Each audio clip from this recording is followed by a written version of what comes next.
Good morning, everyone. Good morning.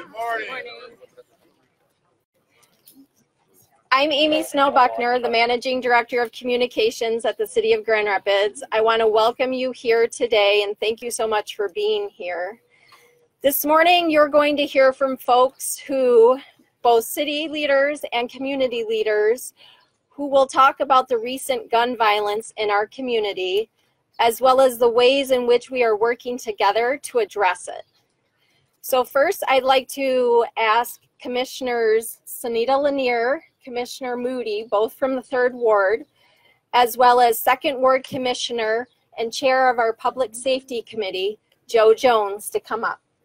And for all of you, any of you who want to join the speakers and stand in partnership, please feel free to join us up here. City staff. And any city staff who want to join us. Commissioners? Good morning, everyone. I'm sorry that we're here for this occasion. I'm happy that we're here in Joe Taylor Park to take it back after the violent act earlier this week. I'm Sonita Lanier, and I have the privilege of serving as your 3rd Ward Commissioner, along with my colleague, Nathaniel Moody, who is to my left. I just want to give a few remarks just in general about what we're seeing as an uptick in violence recently. I've had many conversations with corporations. Have another meeting yet today with another president of a corporation asking what can they do. Young people asking what can they do. Parents asking what can they do. And community members asking the same. And I think what we're seeing now is this is the result of many, what I would call disappointments to young people. This is not one entity's fault. What we're experiencing right now, you know, people may be thinking they want to take the ownership of why this is occurring right now, but this is bigger than any one entity has the responsibility of. And it's going to take this entire village to make the impact that we're all saying we want to see. There is something for everyone to do. The city, and I think our city manager will talk more about this, will be opening our doors to welcome those who want to participate and not necessarily sure of how they can do so. Obviously, financial resources are important. We heard that on Tuesday evening from many organizations who are providing support and programming to young people. We've heard that having a place for people to take guns back if they don't want them is another important factor to this. I think another important factor is that there are young people in the streets who are afraid. Their parents are afraid. Their friends are afraid, and they don't know what to do. And what I'm asking today is if we can find a place and open a door for them to come to tell us what's going on, tell us where the guns are, tell us why they're carrying them. They're just like anyone else who has a gun. When they're fearful, they carry it. So those of you who may have guns and you may be you have them lawfully, when you get fearful, you carry your guns. They're doing the exact same thing. They're no different than you. But now what we're experiencing is a back and forth, and we need to do something about it. So I'm hoping that we can find a way to open up the doors. I'm happy to hear the agencies are saying they will be there to, for them to come and speak to them about the issues that they're experiencing. We all hands on deck. I am my brother's keeper. I am my sister's keeper. I'm here because I want this to end. I have children, and I don't want them to be involved in violent acts like this in their future, and we have to make sure we put parameters in place to give them the opportunity to do otherwise. Thank you. Commissioner.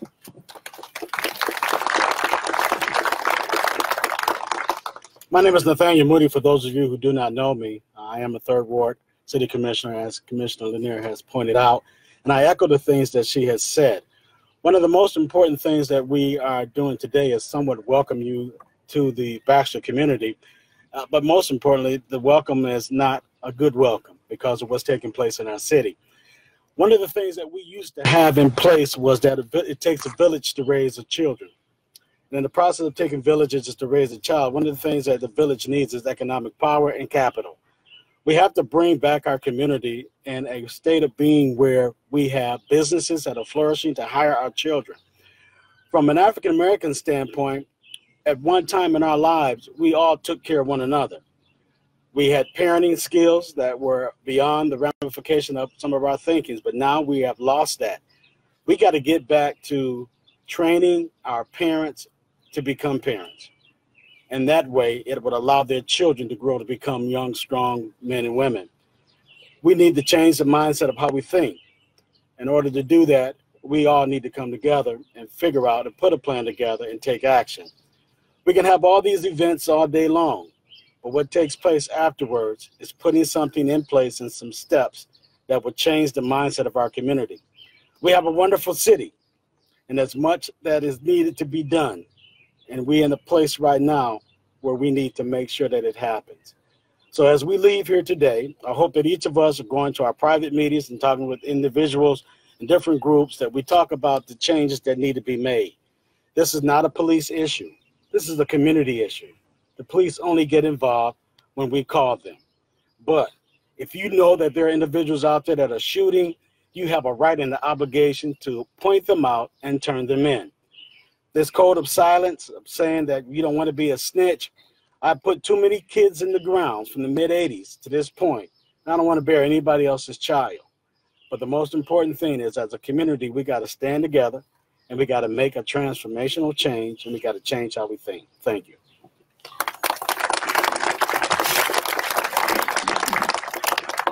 Good morning. It was Coretta Scott King who said, "I must remind you that starving a child is violence. Suppressing a culture is violence. Neglecting school children is violence. Punishing a mother and her family is violence. Discrimination against a working man is violence. Ghetto housing is violence. Ignoring medical need is violence. Contempt for poverty is violence." Gandhi went on to say poverty is the worst form of violence. I think we would all agree that the violence that we're seeing on today is senseless and is putting everyone in danger. Our citizens, our police officers, and we don't want to see harm brought to either party. Our officers are engaged in a difficult task and are being asked to do quite a bit. They're trained to bring peace to a situation, and they're working diligently to do just that. And they can't do it alone. I want to suggest that there's a lot that they cannot do as well. This is where others in community have to step up or have to lean in.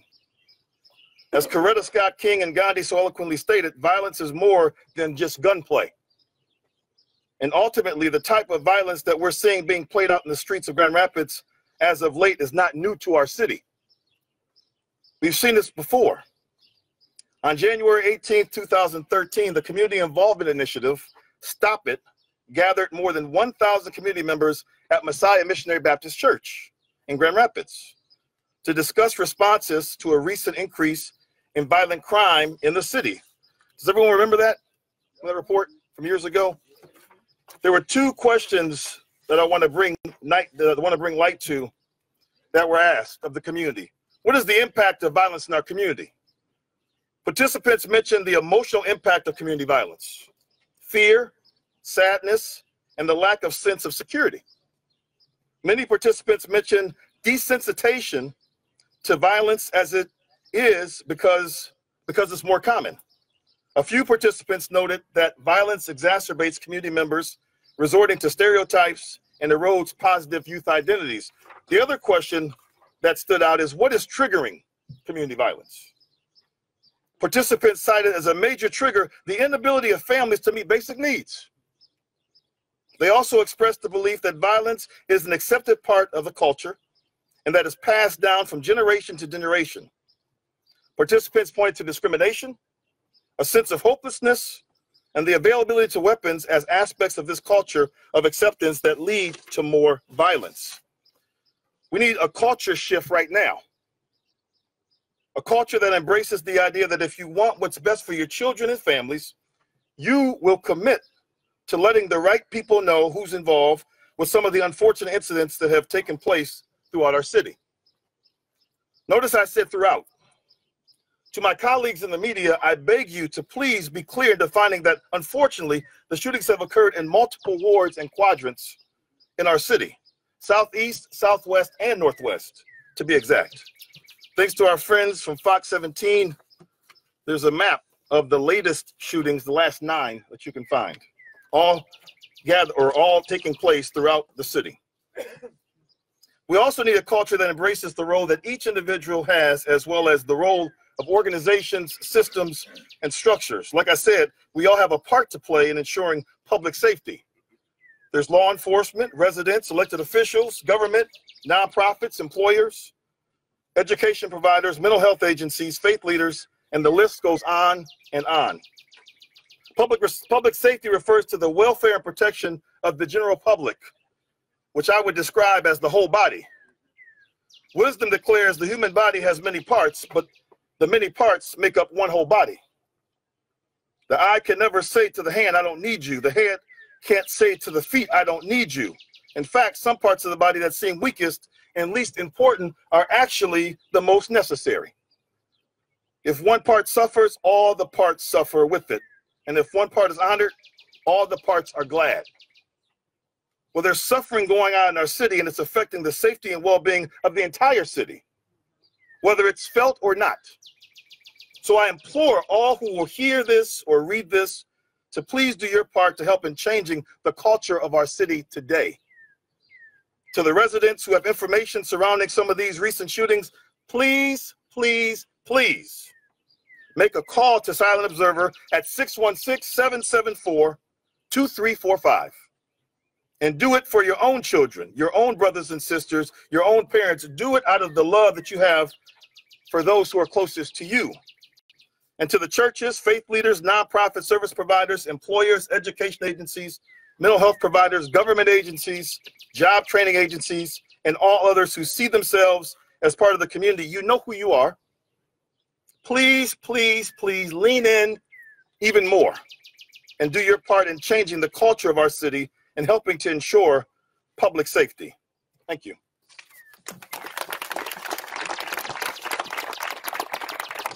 Thank you, commissioners, and thank you so much for your leadership. Next, I'd like to invite our interim police chief, David Kittle, to say a few words. Chief. Thank you, and good morning. I'd like to start with an overview of why we are here today. There have been 10 shootings in 5 days. 6 people have been injured, including a 10-year-old child. 1 arrest has been made, and investigators are filing leads on several of these cases. To compare with the same time frame last year, we've had a 57% increase in weapons firing, a 9% increase in aggravated assault with a gun, and a 37% increase involving robberies with a gun. This increase in gun violence will not be tolerated in our city. We have worked closely with the media to release information about these cases, have asked the public's help in providing tips to find those responsible. While we are very concerned with what is happening, I want to assure the people of Grand Rapids that this city is still a safe and welcoming community. We are by no means under siege. We are, however, going to take swift action to end this serious and unacceptable conduct. These shootings are not random. Investigations suggest some may be retaliatory and others have definable motive. This is not a case of people driving around the city and shooting randomly at homes and individuals. Despite this information attained through investigative efforts, we are still in need of more cooperation from the community. We are undertaking significant efforts to address this issue. Starting today, residents will see an increased presence of police in the affected neighborhoods. They will be there for engagement and to ensure the safety of everyone living, working, and playing in those neighborhoods. We're grateful for all of our community partners who have already stepped up to help resolve this gun issue in our city. One of those partners is the Grand Rapids Public Schools. Dr. Ron Gorman, who starts Monday as Grand Rapids Public Schools interim superintendent, is here with us today. Thank you, Dr. Gorman, for committing to immediate and long-term solutions to improve the safety in our neighborhoods. We are grateful for your pledge to have your school public safety officers provide a greater presence in our parks and other high visibility areas as they monitor GRPS facilities. We are working together, we can make sure our neighborhoods remain safe. Another partner is the Family Outreach Center. Executive Director Dr. Venice Chandler is also here with us today, and we thank her and her organization for the services the Family Outreach Center provides to those families and children in our community following gun violence. We are working with the faith community to help address these issues and are considering a partnership that will put pastors on patrol with us. GRPD's partnership with the Boys and Girls Clubs of Grand Rapids will continue to strengthen relationships with youth and provide a safe haven for social activities and learning opportunities. In conjunction with the Parks and Recreation Department, the SAFE Task Force, other city departments, and the community, we are exploring the possibility to expand summer parks programming and fund job opportunities. Lastly, we are speaking with other community leaders and stakeholders in the community to see what help they can offer. Despite all these efforts, there is no greater partnership than between the police and the residents. We're going to do everything we can to curb this violence and make sure every resident feels safe in their home, workplace, and location where they play. But we cannot do it alone. When innocent children and neighbors enjoying parks have to experience violence in broad daylight, staying silent with what you know is no longer an option. As you can see, the number and website for Silent Observer is all over this park. Chris Cameron, Executive Director of the Silent Observer, is here today as well, and we thank her for the immense contribution they provide in solving crime while protecting those who wish to remain anonymous. There is a saying, what you allow, you encourage. By staying quiet, we send the message that this behavior is acceptable in our community. It's time to send a message that this behavior will no longer be tolerated. Thank you. Thank you, Chief, and thank you to our Grand Rapids Police Department for everything that it does every day to keep our community safe. Next, I'd like to invite our City Manager, Mark Washington, to say a few words.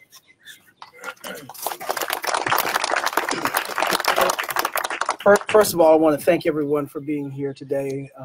I want to thank the community for coming out and showing its concern and its leadership around this issue. You've heard from our elected leaders, you've heard from our interim police chief, and you'll hear from more members of the community, some who are standing behind me.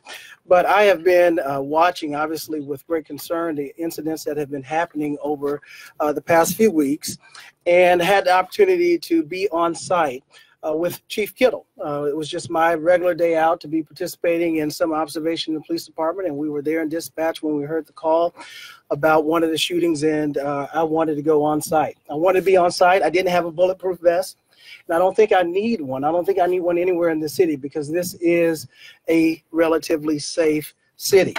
And although you've heard the spike in violent crime is related to guns, our crime rate is still relatively low compared to other cities, and I will not allow the city of Grand Rapids to be mentioned in the same sentence or breath or vein of other urban mid-sized and large-sized communities that have violent crimes that they cannot solve.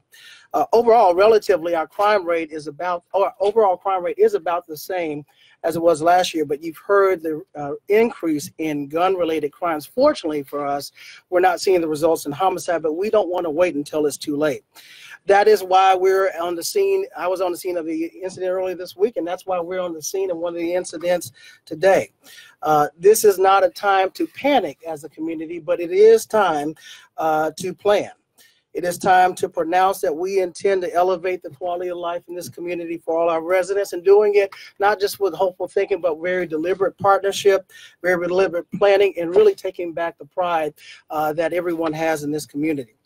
So you've heard some mentioning of the partnerships earlier. I just want to elaborate a little bit more on our partnerships. It's in line with our values as a community of collaboration. As part of our strategic values, we are working with each other and not against each other. And there has been a lot of conversation around officer accountability, and yes, those conversations need and must be had, and we need to hold officers accountable. But at the same time, there is a duality that we have to have accountability as community as well. Community accountability for ensuring that this is a safe community is very important, and we need the community's participation and collaboration. This is where we need landlords to hold their tenants accountable, to make sure they're living and providing by the lease agreements, where there are no illegal activities happening on those rental properties, whether it is drugs or whether it is the use of weapons. We need parents, as was stated earlier, to hold children accountable, to make sure they respect all figures of authority, to include their own. We need the school district to partner with us. As Chief Kittle said earlier, we appreciate the collaboration with the Grand Rapids Independent School District in helping us increase our presence in the parks. And we need 8 neighborhood organizations, faith-based communities, civil rights activists, and everyone to now help us focus on the common problem that is solvable. We can solve this. And for those who, for whatever reason, we know that there are trust issues, but that's the reason why we want you to be cooperative and call Silent Observer. You heard the number 616-774-2345 if you're aware of any of the incidents and have information that would lead to the arrest of any suspect. We also want to be deliberate in our planning. And so you heard the chief mention earlier that our Parks Department is expanding to improve its recreational offerings. I want to thank our Parks Director and Deputy City Manager, Managing Director for stepping up to the plate and talking about creating park ambassadors for our city parks. And you'll hear more about that in the coming week, as well as other community events that we're going to do to positively activate our community, because I view this whole city as my backyard. But once a violent incident takes place in a community park, a public space, this is the line that we're saying we are drawing in the sand today, and we are wanting to make sure that this does not happen again. We're going to look at expanding some of our day camp sites at various parks throughout the city, as well as I said earlier, providing more community events. And you'll hear more about that next week. I'll also be having policy discussions with our commissioners. We'll be bringing forth, we've been working on our crime prevention through environmental design ordinance, CEPTED. And more than likely, we will give an update at a July 9th commission meeting, and hopefully we'll have the ordinance for deliberation around the 23rd or the first meeting in ordinance, as well as an update on our evidence-based crime prevention program, the assessment that has been done by Cure Violence. You'll be hearing that initial update, and we'll ask the chief as well as our staff to provide an update on the July 9th meeting. And I want to thank Commissioner Lanier and Commissioner Moody for their efforts in leading the pitch night last week from SAFE, and hopefully we can ramp up another pitch night sooner than later to continue those community-based types of solutions that help solve some of these issues.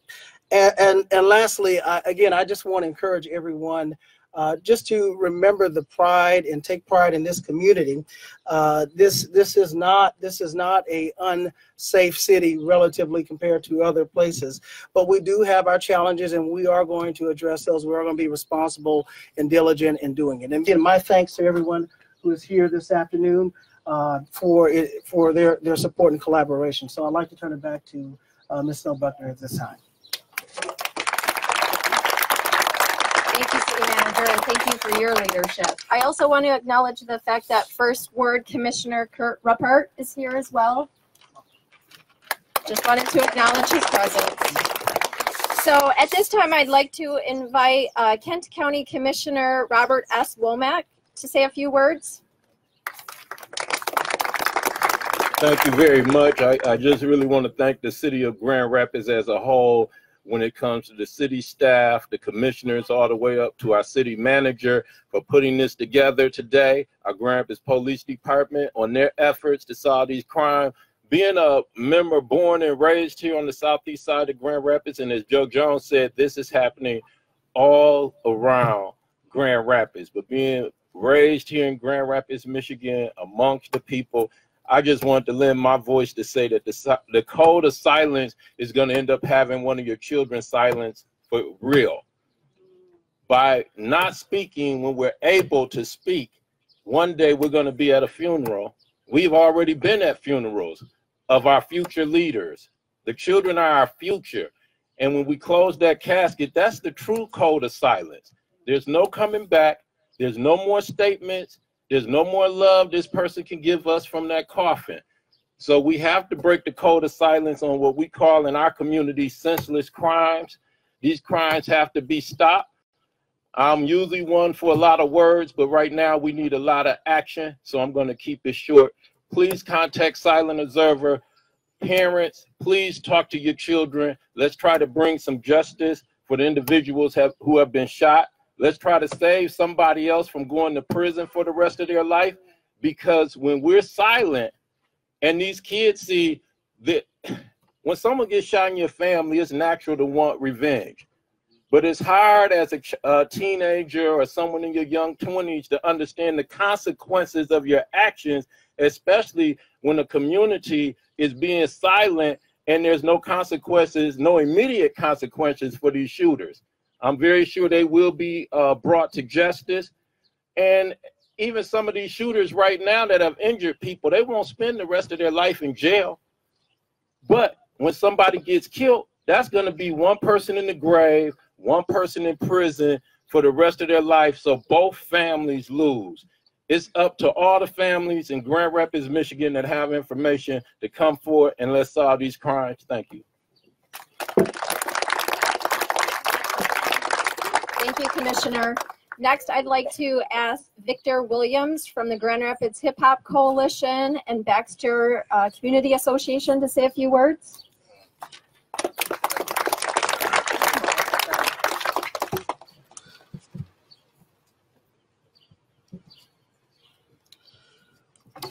Good morning. I'm Victor Williams with the Grand Rapids Hip Hop Coalition and Boston Square Neighborhood Association. Oh, sorry. No problem.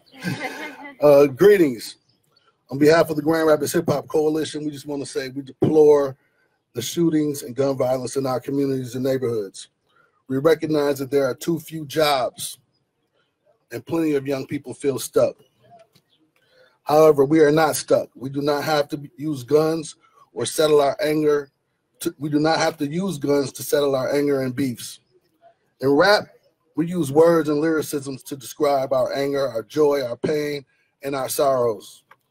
I want to encourage you in the community to work with us to build our wealth and power in Grand Rapids. We have our own capital. We are not defeated or stuck. The Grand Rapids Hip Hop Coalition is about empowering and giving voice. We know that the struggle is real and the hustle can be grinding. We also know that for all of us to be successful, we must not let shootings and violent crimes overtake our streets. We must become victorious over our streets. Thank you.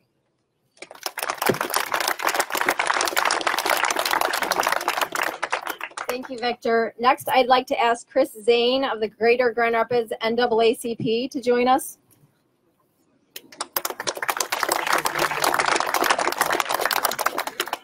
Good morning. I want to thank you guys for being here today.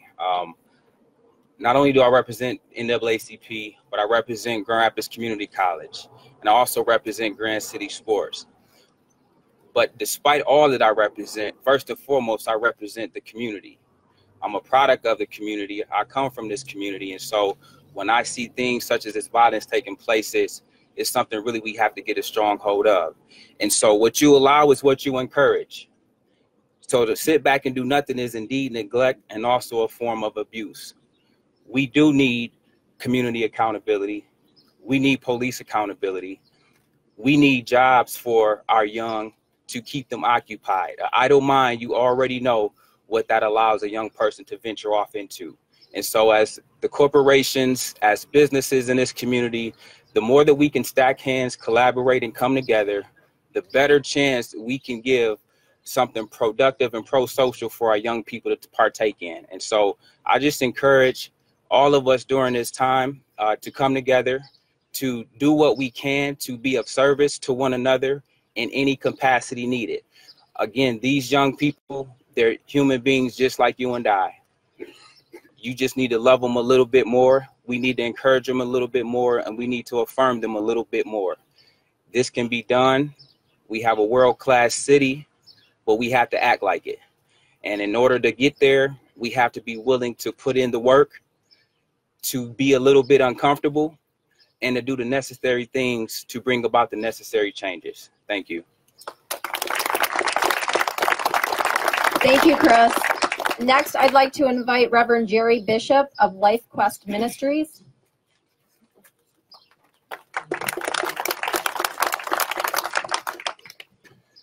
In the absence of hope is the presence of chaos. I want to be redundant and say that again. In the absence of hope is the presence of chaos. We're not here because of a crisis. We're here because this is a culture. Chaos has now become a culture. And what we need collectively is a pragmatic approach and some admission to really what's going on. Although the violence is spread out over all three wards, the dominant number of these chaotic acts of violence is in a concentrated area. Our young men in the urban core are our least capitalized investment, but over-criticized and marginalized because these are acts of hopelessness. When we talk collectively, for about 5 years, I have sent an email to the various respective chiefs of police that we've had over in the transition periods. And each year we would say collectively that our crime rates in the community have gone down. Well, I'd have to offer to you that we don't know that to be true because we live in a culture of underreporting. We underreport murders, robberies, shootings, and what goes unreported goes unaddressed. If we are to collectively address this issue, because it is going to take a collective effort, we are now going to have to utilize the talents and the skill set of those that are directly working with marginalized audiences that are not necessarily working in an agency format. There are about 15 dynamic, skilled, called to this type of work, boots on ground service providers, that not only do we need to capitalize them, but we need to capitalize our young men. But most importantly, in an era of no snitching, the snitching drops different when your son or daughter's murdered. When 10-year-olds are shot while they're watching movies. I'm a resident of 2 blocks away from here. I developed about 9 houses in this area. I'm not afraid in my neighborhood. I'm afraid of what happens if we don't capitalize our neighborhood. I'm not afraid of our young men, neither should you. Right now, we should be galvanizing acts of compassion, understanding their need, but most importantly, go to somebody of influence and share with them what you know. I affirm what our city manager said about holding landlords accountable, but we need to hold each other accountable. When we see the nonsense and the chaos, we need to stop and address it because it is a collective issue and this is a village problem and these are our village children. And we owe it to be sources of remedies, not sources of complainers. And if you're not involved, it's because you're probably too busy complaining.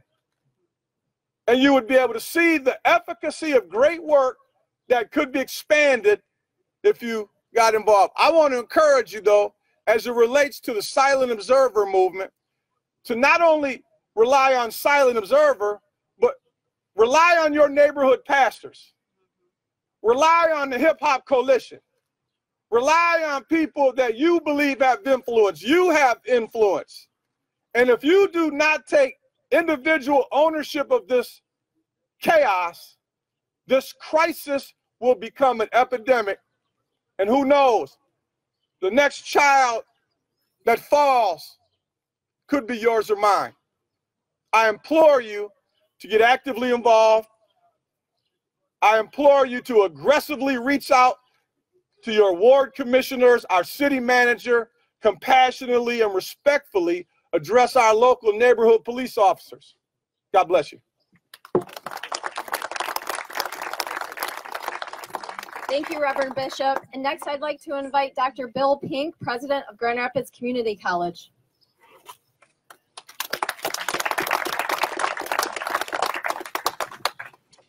Good morning. I'll make sure I'm right. I will share with you that in the city that I grew up in, Texas, I remember growing up and seeing in our front of our house the kind of violence that we are all standing and sitting here focused on today. And I remember seeing that, and I remember talking with my parents, and I remember thinking to myself that hopefully by the time I'm an adult, this won't be the case anymore. Surely they will clean up my neighborhood. Surely they'll do something. And surely by the time I am a man, This won't be something I have to worry about anymore. I believe that this world would one day change, and I firmly believe that. I did. But what I have found out since then is that it is not in my job to see if this whole earth changes. My job is to see if my world changes. Grand Rapids is my world. Grand Rapids is your world. It is our job to see how we change our world, to not stand for the kind of things that we are assembled here today. I would rather be assembled today in celebration, in remembrance of things, and in acknowledgement of things that are advancing a city. That's what I would rather be standing here today about. But today we stand here and we sit here focused on the fact that we can change our world. And if you are like me, you sit there and you stand here and you say, what is it that I am supposed to do? How can I be a part of that? And if you're not thinking that, please do. Please think that way. I don't care where you live. I don't care if you live just feet from here, blocks from here, or miles from here. What can you do? Because the word community has the word unity in it. And this is our community. What will you do about it? I represent a college that sits just a few blocks from here. And we stand ready to partner in any way possible to Chief Kittle, City Manager Washington, Mayor Bliss, our commissioners, this community. That's what the community's college is all about, the community. However we help and however we can be a part and a continued part of this solution, that is what our college is here for. That is what our college is all about. It is about this community. It is about the community of West Michigan. But because you can't get this done, we cannot change our world without community. God bless you. Thank you. Thank you, Dr. Pink. Next, I'd like to invite up Miriam Barrera Young from the Baxter Neighborhood Association. Good morning. I'm not going to take a long time because I know you've been here a long time, but people are kind of going over the same things because they want to instill it in you. But I've been out here over 29 years, not just in my office, but walking the neighborhood and talking to people and some of the youth. I'm here to say that the neighborhood associations have a lot of contacts in the community. I've got my colleagues here, even from Roosevelt Park Neighborhood Association. My board members are out here. They live in the neighborhood. It's appalling to see all these things happening because a long time ago they happened before. These reports have been the same reports over the years. Over the 29 years I was here, these same things are coming up. But we as a community have to do something. We have to change our norms. Our norms are not to tell. But people are calling the neighborhood associations. I just was talking with my colleague. They're like, if I see something, I'm saying something, whether it's Salem Observer or 911, because it's not okay for people to shoot just randomly. Once that bullet leaves that chamber, it's gone and you can't take that back. And life is like a pencil without an eraser. You can't take it away. And you're looking for those that are shooting. I'm going to say this to you. It's not going to end well. You need to get with somebody you trust and talk this over. The shooting back and forth when those kids were out here shooting the young girl, they're not part of your issue. And what's ever going on, you better learn how to do it a different way, because 25 to life is no joke. And you won't realize that until the judge gives that to you in months. And the parents, if you know your kids are doing something, get with somebody you trust, talk to them, try to change this behavior because it's not acceptable and it's not the norm. The retaliation back and forth is not the normal thing to do if you want to live, because it can't end well and it won't end well. And I'm asking now for all the community people to get behind some of these kids that are out in the street and try to work with them. It's not us against them. It's our community, and we can only change it by everybody working together to make a difference. Thank you, Miriam. And next, I'd like to invite Bo Torres from the Hispanic Center. Gracias, y me voy a parar por acá porque soy un poquito más bajito. Yo quiero darle un mensaje hoy a toda la comunidad en español para que sepan que nosotros estamos juntos. Esto no es una cosa que está pasando en una parte de la ciudad. Esto no es una cosa que está pasando solamente para una parte de la población de la ciudad de Grand Rapids. Nosotros como compañeros, como gente de la comunidad, como gente que vivimos aquí, que convivimos en diferentes áreas, queremos que todos sepan que tienen compañeros, que podemos hablar juntos, que la violencia nunca es una manera de resolver los problemas que tenemos. Tenemos que trabajar juntos con las comunidades, con las diferentes partes de la policía, de las organizaciones sin fondos, con la comunidad completa, para que sí tengamos las respuestas necesarias para todo lo que está pasando. Si tienen que llamar, si no quieren hablar ustedes porque tienen miedo alguno, pueden utilizarnos. Hay diferentes grupos en la comunidad que son latinos, que van a ayudarlos y apoyarlos en cada manera que se pueda. Utilícenos, háblenos y nosotros vamos a tener respuestas para ustedes, pero nunca tengan miedo que la palabra de usted no va a ser oída o escuchada por la comunidad completa. Queremos que sepan que tienen compañeros, nunca dejen que el miedo gane, nunca dejen que su voz no sea utilizada o que sea abierta para tener conversación. Si nos necesita, estamos aquí, búsquenos, que la respuesta va a estar allí para ustedes. Gracias. Thank you. And City Manager Washington wanted to add a few reminders. Yes, thank you. Again, I want to thank everyone for coming out. When Chief Kittle and I were talking about our public response to the events, as we were talking about the run of show, Chief Kittle said, well, there's not going to be a lot for me to do or say. And I looked at him and I said, that is community policing. When you're not up there by yourself and you have the community supporting the efforts to make his community safe. And I want to thank the community and the chief and the police department for working together to be collaborative, to say today is the day we say NIMBYism is okay, because we will not have violent crimes not in our backyard. Not for development, but for violent crimes. Today is the day where we take a new stand and we begin pointing our community in another direction. I do want to remind just the public of a few things in terms of summer job programs that our commission approved almost a month ago. And I forgot to acknowledge, Mayor Bliss could not be here today. She was scheduled to be out of town and is unavailable to be here, but does send her support and for this occasion. I want to acknowledge the job programs that we created this summer through our community's children. Realism is Loyalty and the Center for Community Transformation. I believe we have representatives from all of them here today, and so I want to thank them for their support. Yeah.